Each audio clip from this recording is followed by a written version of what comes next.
দেশের সর্বাধিক পঠিত যে দৈনিকগুলো রয়েছে সেগুলোর প্রধান শিরোনামগুলো দর্শকদের জানিয়ে দেওয়ার চেষ্টা করি। তারই ধারাবাহিকতায় আমরা প্রথম আজ শুরু করতে চাচ্ছি দৈনিক প্রথম আলো থেকে, এবং দৈনিক প্রথম আলোর প্রথম পাতায় যে শিরোনামগুলো রয়েছে সেগুলো আপনাদের জানিয়ে দিব।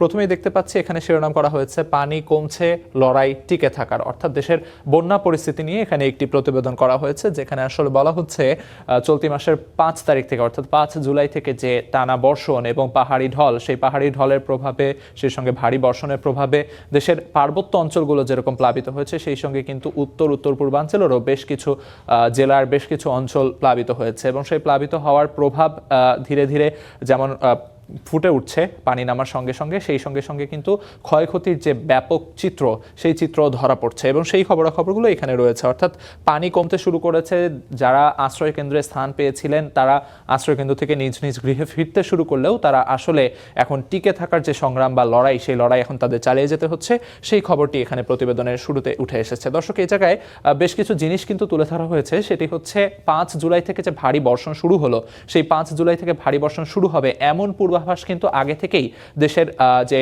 সরকার এবং সরকারের যে মন্ত্রণালয়গুলো সেখানে কিন্তু ছিল, অর্থাৎ ত্রাণ ও দুর্যোগ ব্যবস্থাপনা মন্ত্রণালয়ের কাছে এই তথ্য ছিল। এছাড়াও এল নিনোর প্রভাবে যে ভারী বর্ষণ হতে যাচ্ছে এবং তার ফলে পাহাড়ি ঢল সহ যে নানা ধরনের দুর্যোগের আশঙ্কা, সেটির যে আগাম তথ্য সেটি মন্ত্রণালয়ের জানা থাকা সত্ত্বেও সেই জায়গায় মাঠ পর্যায়ে যে ধরনের পূর্ব প্রস্তুতি নেওয়া দরকার ছিল, ত্রাণ সামগ্রী সংগ্রহ সহ জনগণকে নিরাপদ আশ্রয়ে সরিয়ে নেওয়ার যে পূর্ব প্রস্তুতি, সেটি আসলে প্রশাসনের মাঠ পর্যায়ে যারা কর্মী ছিলেন তাদের কাছ থেকে সেরকম কোনো পূর্ব প্রস্তুতি আসলে দেখা যায়নি। এই ব্যাপারটিকে কিন্তু বিশেষজ্ঞরা ভালোই দায়ী করছেন। সেই সঙ্গে আরও যে খবরগুলো রয়েছে সেগুলো যদি জানিয়ে দেওয়ার চেষ্টা করি, 33 ঘন্টা পরও ঢাকার কিছু এলাকা জলাবদ্ধ, অর্থাৎ এই জায়গায় ঢাকা, রাজধানী ঢাকার যে ড্রেনেজ সিস্টেম, সেই ড্রেনেজ সিস্টেমের যে অব্যবস্থাপনা, সেই অব্যবস্থাপনা কিন্তু এই গত কয়েকদিনের যে ভারী বর্ষণ তাতে আরও ভালোভাবে ফুটে উঠেছে। অর্থাৎ সেই জায়গায় যেমনটি আসলে হওয়া দরকার ছিল, ড্রেনেজ ব্যবস্থা যদি সঠিকভাবে কার্যকর থাকতো, পানি নেমে যাওয়ার যে গতি, সেই গতি কিন্তু দেখা যায়নি এবং তার প্রভাব পড়তে শুরু করেছে। এই জায়গায় বিশেষজ্ঞরা কিন্তু 4টি প্রধান কারণকে চিহ্নিত করছেন, তবে সেই কারণগুলো আসলে সমাধান করা রাতারাতি সম্ভব হবে না, এমনটিও কিন্তু তারা বলছেন। সেই জায়গায় ঢাকা 2 সিটি কর্পোরেশন তারা আসলে 2 বছর সময় চেয়েছে, যেমনটি আমরা স্টার নিউজের পর্দায় আপনাদের দেখানোর চেষ্টা করছিলাম। সেই সঙ্গে আরেকটি খবর এখানে উঠে এসেছে, সেটি হচ্ছে আজও কিন্তু কিছু এলাকায় ভারী বর্ষণের সম্ভাবনা রয়েছে, সেই খবরটিও এখানে প্রতিবেদন হিসেবে উঠে এসেছে। মোটামুটি দেশের বন্যা পরিস্থিতি সহ ভারী বর্ষণের যে খবর সেগুলোই আসলে প্রথম পাতার এই শিরোনামগুলোতে আমরা দেখতে পাচ্ছি। সেই সঙ্গে আরেকটি খবর এখানে প্রকাশিত হয়েছে, সেটি হচ্ছে সংবিধান সংস্কার নাকি সংশোধন, এই ইস্যুতে কিন্তু নির্বাচনের পর অর্থাৎ সরকার গঠনের পর থেকেই সরকার এবং বিরোধী দলের মধ্যে এক ধরনের কথার যে লড়াই সেটি কিন্তু চলে আসছিল, এবং সেই জায়গায় সরকারের পক্ষ থেকে সংবিধান সংস্কার কমিটি গঠন করার একটি উদ্যোগ নেওয়া হয়েছিল। সেই জায়গায় দাবি করা হয়েছিল বিরোধী দলের পক্ষ থেকেও সেখানে যে সদস্য কিংবা প্রতিনিধি তাদের থাকার কথা ছিল, তবে বিরোধী দলের পক্ষ থেকে সেটি বারবারই প্রত্যাখ্যান করে আসা হচ্ছিল। তারা আসলে সংবিধান সংশোধন নয়, তারা আসলে সংস্কার চাচ্ছেন, এমন দাবি কিন্তু তাদের পক্ষ থেকে উঠে আসছিল। সেই জায়গায় বিরোধী দলের যে প্রত্যাখ্যান, সেই প্রত্যাখ্যান সহ সংসদ সদস্যদের অর্থাৎ যারা সরকার দল তাদেরই আসলে 12 জন সদস্যের ভিত্তিতে একটি বিশেষ কমিটি গঠন করা হয়েছে। সেই খবরটি এখানে প্রতিবেদনের শিরোনাম করা হয়েছে যে সংবিধান সংশোধনের বিশেষ কমিটি, বিরোধী দলের প্রত্যাখ্যান। সেই সঙ্গে বাংলাদেশ রেলওয়ের একটি অনিয়ম কিংবা দুর্নীতির অভিযোগ, সেটিও আসলে এখানে প্রতিবেদনের শিরোনাম করা হয়েছে, যেখানে শিরোনামটি এরকম যে রেলওয়ের আনিসুর প্রীতি, অর্থাৎ স্টেশনের ভেতরে দোকান বসানোর অনুমতি, সেই সঙ্গে নানা ধরনের ঠিকাদারি কার্যক্রম সবকিছুই আসলে এক ব্যক্তি কেন্দ্রিক হয়ে যাচ্ছে, অর্থাৎ আনিসুর নামে এক ব্যক্তি, তাকে দেয়া হচ্ছে। সেই বিষয়টি এখানে প্রতিবেদন করা হয়েছে এবং শিরোনামটি দর্শক আপনাদের জানালাম। সেই সঙ্গে ফুটবল বিশ্বকাপ চলছে, সেই ফুটবল বিশ্বকাপের খবরও কিন্তু এখানে শিরোনামে রয়েছে। যেমনটি আসলে জানেন, আজ রাতে অর্থাৎ রাত 1টা, যেটি কিনা তারিখ অনুযায়ী আগামী দিন হয়ে যাবে, তবে আজ রাতের পরেই কিন্তু শুরু হয়ে যাচ্ছে সেমিফাইনালের লড়াই, এবং সেখানে আজ প্রথম সেমিফাইনালে মুখোমুখি হবে ফ্রান্স এবং স্পেন, 2 পরাশক্তি বলা যেতে পারে ইউরোপের। তারা আসলে একদিকে যেরকম ইউরোর চ্যাম্পিয়ন স্পেন রয়েছে, অন্যদিকে কিন্তু একই সঙ্গে গত বিশ্বকাপের ফাইনালিস্ট এবং তার আগের বিশ্বকাপ জয়ী ফ্রান্স রয়েছে, যেখানে এমবাপ্পে দারুণ ফর্মে রয়েছেন, অলিসে দারুণ ফর্মে রয়েছেন। তাদের খেলা যে কোনো মুহূর্তে তারা আসলে ম্যাচ ঘুরিয়ে দিতে পারেন। সেই সঙ্গে স্পেনও কিন্তু কম যাচ্ছে না, সেখানে লামিন ইয়ামাল তরুণ সেন্সেশন তিনি রয়েছেন, তিনি আসলে কিভাবে জ্বলে উঠবেন বড় ম্যাচে, সেটিও আসলে দেখার বিষয়। সেই খবরগুলো এখানে প্রতিবেদনে উঠে এসেছে। সেই সঙ্গে আরেকটি শিরোনাম রয়েছে, যেখানে আসলে বলা হয়েছে সেই একই ফ্রান্স স্পেন খেলা নিয়েই, যে ফ্রান্সের বারুদ নাকি স্পেনের শান্ত নদী, অর্থাৎ এই ম্যাচ নিয়ে যে উত্তেজনা সেটি কিন্তু আসলে খবরে ফুটে উঠেছে। উঠেছে। সেই সঙ্গে যদি আমরা দৈনিক সমকালের খবরাখবর আপনাদের জানিয়ে দেওয়ার চেষ্টা করি, সেখানে প্রথম পাতায় যে শিরোনামগুলো রয়েছে সেটি হচ্ছে দর্শক আপনাদের যেমন বলছিলাম এর আগে প্রথম আলোর খবর জানানোর সময় যে দুর্যোগের পূর্বাভাস জানা সত্ত্বেও মাঠ পর্যায়ে কিন্তু তেমন পূর্ব প্রস্তুতি ছিল না, সেই বিষয়টি এখানে শিরোনাম করা হয়েছে এভাবে, দুর্যোগের পূর্বাভাস ছিল, মাঠে কার্যকর প্রস্তুতি ছিল না। অর্থাৎ এই জায়গায় যেমনটি বলা হচ্ছে যে আশ্রয় কেন্দ্রের প্রস্তুতি সেটি যেরকম পর্যাপ্ত ছিল না, একইভাবে পর্যাপ্ত উদ্ধার সরঞ্জাম ছিল না এবং মেডিকেল টিম মাঠে যে ধরনের তদারকি করার কথা দুর্যোগপূর্ণ সময়ে সেটির যে পূর্ব প্রস্তুতি সেটিও কিন্তু নেওয়া ছিল না। এবং এইখানে যে বিভিন্ন সংস্থার মধ্যে সমন্বয়হীনতা এবং দায়িত্বের যে ধরনের গাফিলতি সেই বিষয়গুলো কিন্তু ফুটে উঠেছে, সেই খবরটি এখানে প্রতিবেদন করা হয়েছে। সেই সঙ্গে পাশে আরেকটি প্রতিবেদন দেখা যাচ্ছে, সেখানে এই যে বৃষ্টি পরিস্থিতি কিংবা বন্যা পরিস্থিতি এর মাঝে বা ঢাকা সহ বিভিন্ন জেলায় যে জলাবদ্ধতা এর মাঝেও যে এইচএসসি পরীক্ষার্থীদের যে দুর্ভোগ মোকাবেলা করে বা দুর্ভোগ পোহাতে হয়েছে এইচএসসি পরীক্ষা দিতে, সেই খবরটি এখানে প্রতিবেদন করা হয়েছে। এখানে কিন্তু সামাজিক যোগাযোগ মাধ্যম সহ নানা জায়গায় শিক্ষার্থীদের মাঝে ক্ষোভ আমরা দেখতে পেয়েছি। অর্থাৎ এই যে তারা মোটামুটি কেউ কেউ বলছেন তারা এক ধরনের ট্রমায় চলে গেছেন।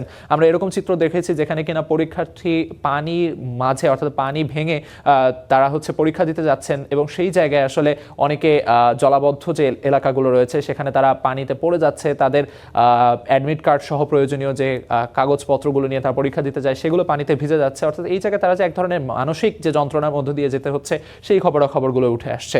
তো মোটামুটি সেটি আসলে এখানে শিরোনাম করা হয়েছে যে শিক্ষার্থী অভিভাবক ক্ষুব্ধ, সমালোচনার মুখে শিক্ষামন্ত্রী। অর্থাৎ এই জায়গায় শিক্ষামন্ত্রীর যে পদক্ষেপ সেটি নিয়ে নানা রকম প্রশ্ন উঠছে। এইচএসসি পরীক্ষা নিয়ে তারা প্রথম থেকে শিক্ষা মন্ত্রণালয়ের পক্ষ থেকে যেমন বলা হচ্ছিল যে দেশের কোনো জায়গায় যদি পরীক্ষা স্থগিত হয় সেই জায়গায় সারা দেশে পরীক্ষা স্থগিত হবে, তবে সেই জায়গায় কার্যকর যে ভূমিকাগুলো সেগুলো কিন্তু দেখা যায়নি। সেই খবরগুলো এখানে প্রতিবেদন উঠে এসেছে। সেই সঙ্গে দেখা যাচ্ছে বিশ্বকাপ ফুটবলের খবর রয়েছে, যেখানে ফ্রান্স স্পেন ক্লাসিকো আজ শিরোনামে ফ্রান্স এবং স্পেনের যে খেলা সেটি নিয়ে আসলে একটি প্রতিবেদন করা হয়েছে। এ পর্যায়ে যদি দৈনিক যুগান্তরের খবর আপনাদের জানিয়ে দেওয়ার চেষ্টা করি, সেখানে প্রথম পাতায় উঠে এসেছে একটি বিশেষ প্রতিবেদন যেখানে শিরোনাম করা হয়েছে দেশের প্রদীপ জ্বলে বিদেশে। অর্থাৎ এই জায়গায় বাংলাদেশের যে ব্রেইন ড্রেইন যে কথাটি রয়েছে সেই কথাটির একটি বাস্তব চিত্র এখানে তুলে ধরা হয়েছে, যেখানে কিনা বাংলাদেশের বিভিন্ন বিশ্ববিদ্যালয়ের যারা তরুণ মেধাবী রয়েছেন তারা কিন্তু গবেষণা কিংবা নানা ধরনের যে সুযোগ সুবিধা সেগুলো দেশে তেমন পর্যাপ্ত পরিমাণে না থাকার কারণ দেখিয়ে তারা আসলে বিদেশগামী হচ্ছেন এবং সেখানে উচ্চশিক্ষা গ্রহণের পর দেশে ফিরে আসার যে প্রবণতা সেটি কিন্তু আসলে তরুণ শিক্ষার্থীদের মাঝে দেখা যায় না। তারা বেশিরভাগ ক্ষেত্রে সেখানেই আসলে গবেষণা সহ নানা ধরনের যে কর্মক্ষেত্র সেখানে থিতু হয়ে পড়ছেন এবং তার প্রভাব কিন্তু দেশের শিক্ষা খাতে পড়তে যাচ্ছে। যেমনটি হয় যে এই মেধাবী শিক্ষার্থীরা দেশে যদি ভূমিকা রাখতে পারতেন সেই ক্ষেত্রে দেশের সর্বোপরি যে অগ্রগতি সেটি কিন্তু হচ্ছে না এবং সেই জায়গায় একটি বাধার সম্মুখীন হচ্ছে এই ব্রেইন ড্রেনের কারণে। এবং সেখানে নানা ধরনের কারণ কিন্তু রয়েছে, অর্থাৎ শিক্ষা খাতে নানা অনিয়ম সহ বরাদ্দের অভাব, এই ধরনের নানা কারণ দেখিয়ে এখানে প্রতিবেদনে কিন্তু উঠে এসেছে সেই খবরগুলো।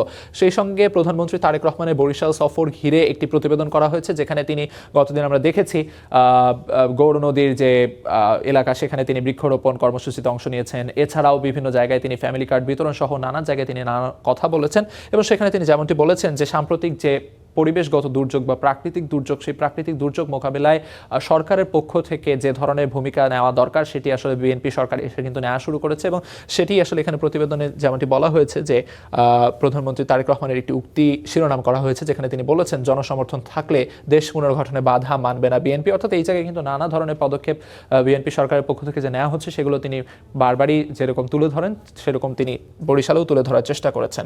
সেই সঙ্গে ভারী বর্ষণে ঢাকাবাসীর দুর্ভোগ আরও চরমে শিরোনামে জলাবদ্ধতার খবর এবং সেখানে সিটি কর্পোরেশনের যে ভূমিকা সেটি নিয়ে প্রতিবেদন করা হয়েছে। একই সঙ্গে বন্যা পরিস্থিতির আরও একটি প্রতিবেদন দেখতে পাচ্ছি, যেখানে কমছে বানের পানি, ভেসে উঠছে ক্ষত, অর্থাৎ পানি কমার সঙ্গে সঙ্গে যে নানা ধরনের ক্ষয়ক্ষতি চিত্র ফুটে উঠছে সেই খবর উঠে এসেছে। ফাইনালে ওঠার যে মহাযুদ্ধ অর্থাৎ সেমিফাইনালে ফ্রান্স স্পেনের যে ম্যাচ সেটি নিয়ে খবর রয়েছে। সেই সঙ্গে বিরোধী দল ছাড়াই যে সংবিধান সংশোধন কমিটিতে কার্যকর হয়ে যাচ্ছে সে বিষয়টি কিন্তু এখানে প্রতিবেদনে উঠে এসেছে। এই পর্যায়ে যদি আমরা দ্য নিউ এজ পত্রিকার শিরোনামগুলো আপনাদের জানিয়ে দেওয়ার চেষ্টা করি, সেখানে প্রথম পাতার যে প্রথম শিরোনাম সেটি হচ্ছে thousands without food in south floods hit north. অর্থাৎ একদিকে যেরকম দক্ষিণ পূর্বাঞ্চলে যেরকম হাজার হাজার মানুষ খাদ্য এবং নিরাপদ খাবার পানির সংকটে রয়েছে, ঠিক একইভাবে কিন্তু উত্তরাঞ্চলেও বন্যা পরিস্থিতি অবনতি হচ্ছে, অর্থাৎ হাওড় অঞ্চলে পানি বাড়তে শুরু করেছে। এই ধরনের খবর তুলে ধরে এখানে একটি শিরোনাম করা হয়েছে। সেই সঙ্গে এখানে আরেকটি শিরোনাম দেখতে পাচ্ছি, যেখানে IMF লোন নেগোসিয়েশন নিয়ে একটি প্রতিবেদন করা হয়েছে, যেখানে বলা হচ্ছে গভর্নমেন্ট প্ল্যান্স নো ফ্রেশ পাওয়ার প্রাইস হাইক। অর্থাৎ এই জায়গায় government has no immediate plan to raise power prices, officials said on Monday, অর্থাৎ এই জায়গায় সোমবার অফিসিয়ালসদের পক্ষ থেকে অর্থাৎ দায়িত্বশীলদের পক্ষ থেকে এই পাওয়ার কিংবা জ্বালানি খাতের যে সংকট, সেই সংকট মোকাবেলায় ইমিডিয়েট বা তাৎক্ষণিক যে পদক্ষেপগুলো নেওয়া দরকার সেগুলো যে সরকারের পক্ষ থেকে নেওয়া হচ্ছে কিনা সেই ব্যাপারগুলো তুলে ধরে কিন্তু এখানে প্রতিবেদন করা হয়েছে। সেই সঙ্গে আরেকটি খবর দেখতে পাচ্ছি যেখানে opposition works out over constitution amendment body, অর্থাৎ এই জায়গায় সংবিধান সংস্কার কমিটির যে কার্যকর উদ্যোগ সেটি নেওয়ার প্রসঙ্গে বিরোধী দল যে প্রত্যাখ্যান করেছে সেই খবরটি এখানে প্রতিবেদনে উঠে এসেছে। সেই সঙ্গে যে as passes bill allowing BMU to form company for health care, অর্থাৎ এই জায়গায় জাতীয় সংসদের কথা বলা হচ্ছে, সেই জায়গায় যে হেলথ কেয়ার অর্থাৎ স্বাস্থ্যসেবার উন্নয়নের জন্য যে প্রধানমন্ত্রী তারেক রহমানের পক্ষ থেকে বিএনপি সরকারের পক্ষ থেকে যে ধরনের উদ্যোগগুলো নেওয়া হচ্ছে সেগুলো যে জাতীয় সংসদে পাস হতে যাচ্ছে সেই খবরগুলো কিন্তু এখানে উঠে এসেছে। সেই সঙ্গে আন্তর্জাতিক একটি প্রসঙ্গ দেখা যাচ্ছে যেখানে বলা হচ্ছে ট্রাম্প রিইনস্টেটস ইরান ব্লকেড, অর্থাৎ এই জায়গায় যুক্তরাষ্ট্র এবং ইরানের মাঝে যে সংঘাত সেই সংঘাতের সবশেষ খবরাখবর নিয়েও কিন্তু এখানে প্রতিবেদন দেখা যাচ্ছে। তো মোটামুটি দ্য নিউ এজ পত্রিকার শিরোনামগুলো আপনাদের জানিয়ে দেওয়ার চেষ্টা করছিলাম এবং বিশ্বকাপ ফুটবলের খবরও সেখানে রয়েছে। ঘুরে ফিরে প্রতিটি পত্রপত্রিকায় আমরা দেখেছি দেশের বন্যা পরিস্থিতি, ঢাকার জলাবদ্ধতা এবং সেই সঙ্গে বিশ্বকাপ ফুটবলের খবর। ঘুরে ফিরে এই খবরাখবরগুলোই কিন্তু পত্রিকার শিরোনামে বারবার উঠে এসেছে। তো আমরা সেগুলোই জানানোর চেষ্টা করছিলাম প্রতিটি পত্রিকায় যেমনটি আমরা দেখিয়েছি, এবং সেই একই খবরাখবরগুলো কিন্তু আমরা মোটামুটি স্টার নিউজের পর্দায় গতদিন থেকেই দেখানোর চেষ্টা করে এসেছি। এ পর্যায়ে আমরা ফিরে যেতে চাই আমাদের মূল স্টুডিওতে, সেখানে আছেন আমাদের সহকর্মী ফারদিন।